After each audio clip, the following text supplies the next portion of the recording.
Hi, welcome back to another episode of You Can Create Art. There is something wrong with this on the screen. Okay, got it. Trying to fix my lighting here, so I'm sorry if I'm in the shadows. It's mysterious. So this is a level 3 this time. Our theme, or I should say the attempted theme that I've been trying to achieve is a printing theme. So our level 1, we use household objects to print designs and shapes on our paper. Yeah, there's a cat. I knew it wouldn't be long. Oh, if only he would just lay there. Be sweet. How he wants to explore. Our level 2, we used an image or an idea from our brains to create a stamp or a print out of styrofoam, and that was super cool.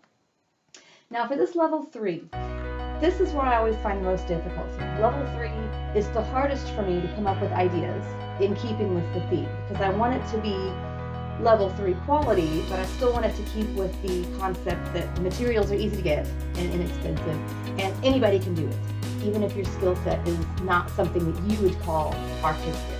I don't want someone to watch a level 3 and say, oh, I don't have any art talent, I can't do that.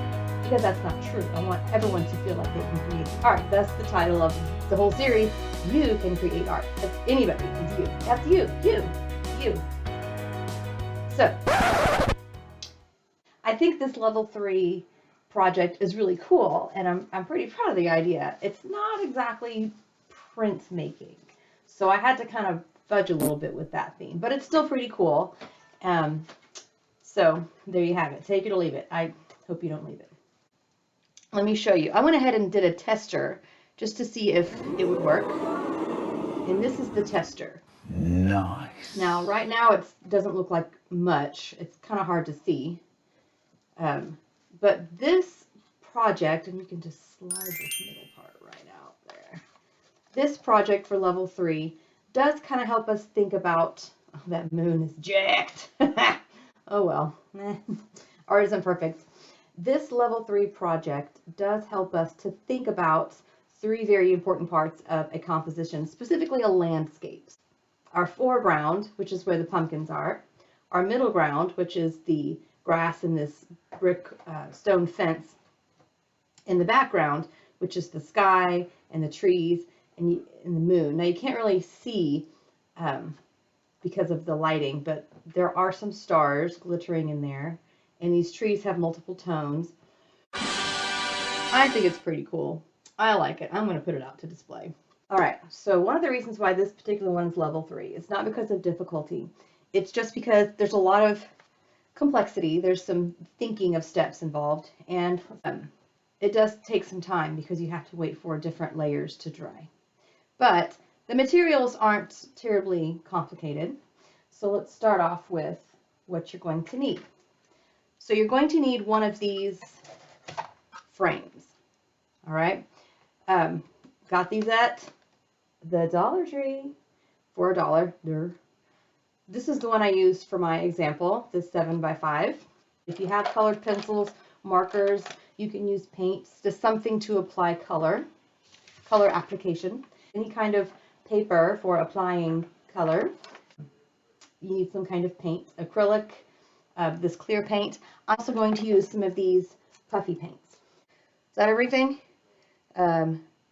Paint of some kind, color application of some kind, squeezy paints, and I guess these are all 3 color application, but I use different textures and mediums because I like the way that adds to the effect of textures. And a frame. I think that's it. Coffee. Gotta have the coffee. Alrighty, so let's get started. The first thing you're going to want to do is to come up with some kind of design. So I played around and I came up with this design, which is kind of a camping design. So this is the one I am going to recreate today. So first I just kind of roughly sketched out the concept. If it's pink, that means it's in the background and it's going to be laid down with the background. If it's got yellow, that means it's the middle ground and it's going to be in the middle ground layer.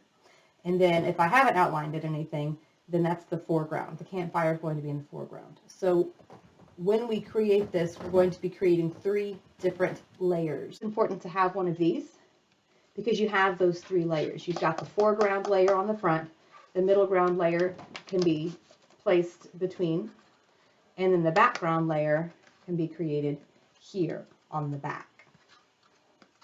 And it's kind of a fun way to see how those 3 layers can come together. Once I've got my design, I need to get started on my background. Okay, so I'm going to do my background first. Oh, look at that. There is a protective layer. Did I take it off of my other one? I don't believe I did. It's fine. It's fine. Yes, we'll just leave it on. So take off that protective layer. It's so much shinier and more clear now. So my background is going to be laid down on this portion of glass back here. Now here's the fun part about this, is even the background has layers. The trees are in front of the mountains are in front of the sky. So this is where I have to decide what to lay down first. I want to start with a little bit of green because if I do want to have a hint of green on the trees, it's just going to be a bit, and I need to put that down first because the black will cover it up. Now, I'm not trying to go super detailed because we're looking at something in the background, so it's going to be distant. And you don't get a ton of detail from a distance. I'm probably just going to put 3 trees. I think I'll start on this side. I'm just putting a little bit of green. It doesn't look much like a tree. It's okay. It will whenever. I'm just doing a little bit. Almost like highlights, if you will, on the trees that we're showing.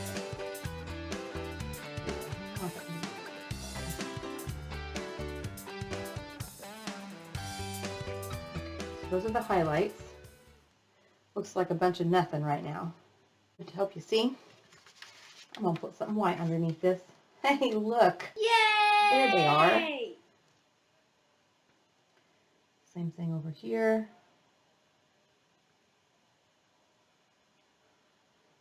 Not trying to be detailed. I am no Bob Ross, but I can make some happy little trees. And this tree is overlapping that one, which is perfectly fine because hey, that happens in nature all the time. I just want trees so it looks like we're outside at night. That's why they're black. I'm going all the way to the bottom edge of this back layer here. Okay, so there are my trees. So I'm attempting to add a moon here. I'm putting it between all of the trees because the highlights are on the insides of the tree branches. And it just makes sense. That's where the light source is. So the moon's going to go in the middle. I laid down a little bit of the silver first using my finger to smear it because I didn't want to dirty a paintbrush, feeling lazy. And then I'm going in with the white and attempting to make as good a circle as I can. But y'all, I can't draw a perfect circle to save my life. So it is kind of sloppy, but not nearly as jacked up as the Halloween example. So it'll do. And then I'm really piling on that paint. Not sure why I decided that I needed that much paint on the moon. I just wanted it to be filled in. I wanted it to look solid. And that's why I like these puffy paints so much for this, because they do provide some texture. And it is a nice opaque way to apply paint without having to go back and do many layers. I'm going to, use my silver. I'm just putting splats of silver around here because I know that there's going to be kind of a space in the middle that does not have mountains, and I want the stars to show. So now I'm using a paintbrush and I'm just spreading out the glitter. So it looks like a scattering of stars. I'm going to put that all the way down. So it's kind of a negative space of a V a bit because I know I'm going to have mountains and the stars would be behind the mountains, not in front of them. Okay, wash that off. Nothing worse than having glitter glue dry up on your paintbrush. Sad, sad day. Now, right now this looks like a hot mess, but I'm turn it over to the front side, and it's beginning to look like something. So now this needs to dry. For the middle ground, first I'm going to trace the size of the frame, and then I'm going to measure how far down the back goes so that the middle ground and the background overlap. I don't want a big gap there. Another option, if you don't want to draw your middle ground, is you can look at a magazine or even use a photograph of the same size, find an image you like, and then cut out the background, and you can slip that puppy in there, and that can be your middle ground. That way you're kind of doing a multimedia thing instead of drawing. I drew the tints here because tints are easy, and you know, that's kind of why I picked them. So I'm going to start with green, and then I'm going to darken it with some black. I'm using colored pencil here because it's simple, and honestly because it's clean and I don't have to wait for it to dry. With all the drying time involved with this particular project, I wanted something that could be done when I finished applying color. Colored pencils, though, aren't my favorite method of color application, only because I like to get real blendy with my colors, and I like my colors to be smooth or intentionally not smooth. And I feel like I can just never get very smooth with colored pencils. I almost wish that I could go over them with water and just wash them together like watercolor pencils. But again, this was not the appropriate paper for applying water, and also that would require waiting for it to dry. And I was just feeling too impatient to wait for that. So I'm going through here and I'm picking a fairly neutral color for the tints because again, it's nighttime in this scene. Now to outline, and I think the color I'm going to outline with, I have this really, really great dark purple. So there's that part. Now you cut it out. Cut it out. Oops, it's a little bit too wide. So this part I don't need because that's going to be the background and I've already got that underway. So the middle ground's done. And now all we have to do is wait for the background to dry. And then we can finish the background. And then we can add the foreground. So this is where patience is necessary. Because this is some pretty thick globs of paint. It's going to take a while to dry. All right. So I'll see you when it's dry. Well, hello. So it's been a few hours, and while all of these globs of paint aren't completely dry, they are dry enough for the second layer of the background section. Now I'm going to try something here. I've been thinking and thinking and thinking of how I want to build the mountains behind the pine trees without making it look too, clunky. So my initial thought was I can use the puffy paint and fill in, but I've already got black on the trees, and if I use a color that's too much lighter, I think it might look weird. So I'm trying to decide what I wanted to do. So then I had an idea. I'm going to try something, and I might completely hate it, but we'll see. Sometimes that's just how art goes. You try something new, and then you're like, ugh, I either love it or I hate it, or you hate it and make changes so that you love it. It's just art, okay? It's just art, people. All right. So I'm going to start with some tissue paper. So I'm going to start, I think, just by tearing off, put this under here, pieces of this tissue paper. I don't want small pieces, but I do want them small enough. So I'm going to use these to, ooh, there is glitter flying out of that paintbrush. Woo! Fun time. I'll start with the Mod Podge. And see. I'm going to put a layer of Mod Podge where I want our mountain to be.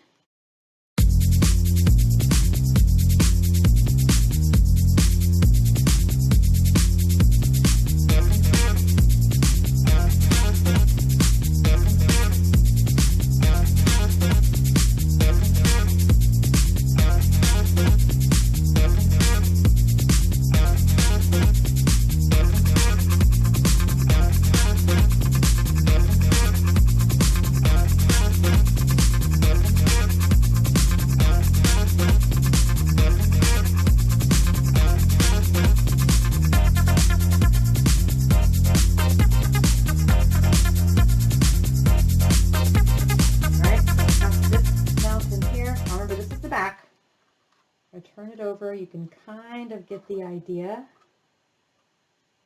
of where the mountains will be. These are some really gnarly mountains. Hey, that's cool. But since I want this to be daytime or nighttime, I'm going to have to go back and darken these mountains. But I do like how the overlapping gives it a little more dimension. So this is where I'm kind of being experimental.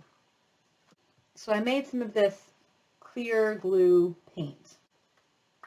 I think I'll do dark blue behind the mountains like this, and I'm being sure to paint on top of the trees because I've got those gaps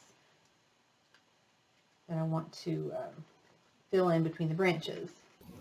This paint is made by combining clear glue with several drops of food coloring. I ended up going back over the mountains several times off camera to get the darkness that I desired. I've also got a purple mixed, and I want to try to do a fade into purple from the blue because I think that would be pretty. Oh, that's pretty.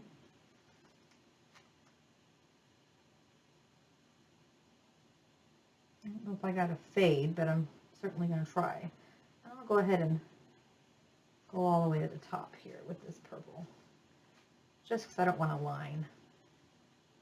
Hot mess from the back. It's going to be pretty cool when I flip it over, though. I don't know, it's kind of a lumpy texture, but I don't hate it. You know, I don't hate it. Kind of a glow around the moon. Again, don't hate that. But once this dries, I can go back and add another layer if I think I need to. All right, so I'll see you in another moment or so. All right, so it's been long enough that the back of this is just about dry enough. I think it looks pretty good. You can see the trees, you can see the mountains, the moon. It does look like it's dark. It's going to look great when everything's finished. So I think for this, I'm going to lay it down the best I can. And I want a campfire here. So I don't want it to be so big that it looks like the tents are tiny or like super far away. But I want it to be big enough that it looks like the perspective of the person who may be seeing this view is they're sitting right behind the campfire. So, you know, kind of this space. Clearly, I'm not looking for super realism. I'm just looking for a neat effect, which I think I'm going to get. Get that speck off there. So I'm going to start, I think I'm going to start with the flame. I think I'm going to put a little bit of this puppy paint down first. Put the puppy paint closer to the source of the fire. Let's see.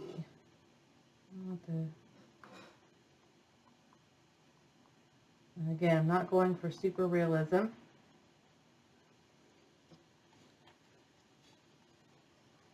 And maybe a hint of orange, just a little. I've already kind of put everything in the wrong spot, what I was just saying. But you know what? We're going to figure it out. Feeling hot, hot, hot. Feeling hot, hot, hot. Start with this brown. What's the standard log color?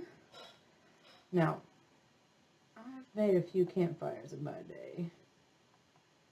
So I know that we have like a teepee formation here. I used the puffy paint here to add the logs and try to give them some texture and dimension by adding more than one color of brown.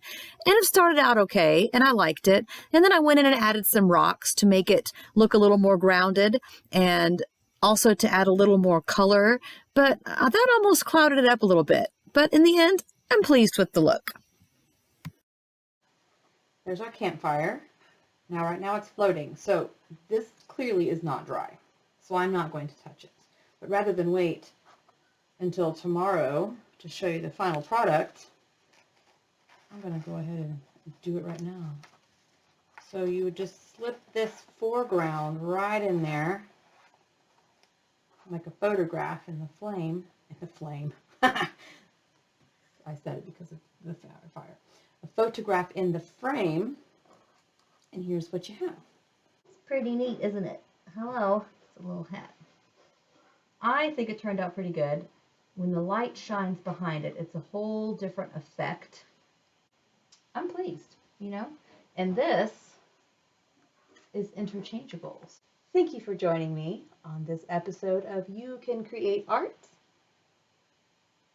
I hope you enjoyed yourself. Because I enjoyed it. Because I enjoyed it. And I'll see you next time.